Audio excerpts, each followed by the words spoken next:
वृंदावन में उड़ेला गुलाल कह दो राधा रानी से। वृंदावन में उड़ेला गुलाल कह दो राधा रानी से।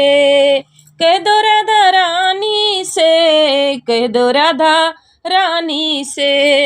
वृंदावन में उड़ेला गुलाल कह दो राधा रानी से। मथुरा में उड़ेला गुलाल कह दो राधा रानी से। राधा हमारी भोली भाली। राधा हमारी भोली भाली नटखट नंद कलाल कह दो राधा रानी से। नटखट नंद कलाल कह दो राधा रानी से। मथुरा में उड़ेला गुलाल कह दो राधा रानी से। कह दो राधा रानी से। कह दो राधा रानी से। मथुरा में उड़ेला गुलाल कह दो राधा रानी से।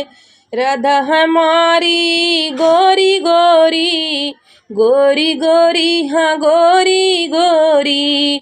श्याम सलोने नंदलाल कह दो राधा रानी से।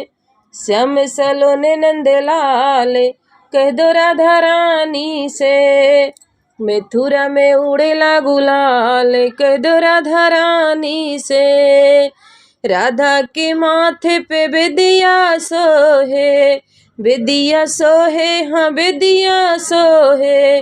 मोरे मुकुट नंदलाल कह दो राधा रानी से।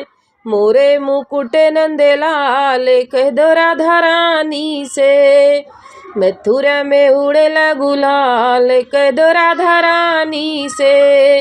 राधा के हाथों में चूड़ियाँ सोहे। चूड़ियाँ सोहे हाँ मोर मन मोहे। बंसी बजाने नंदलाल बंसी बजावे नंदलाल कह दो राधा रानी से। बंसी बजावे नंदलाल कह दो राधा रानी से।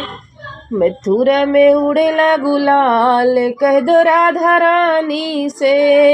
कह दो राधा रानी से। हाँ कह दो राधा रानी से।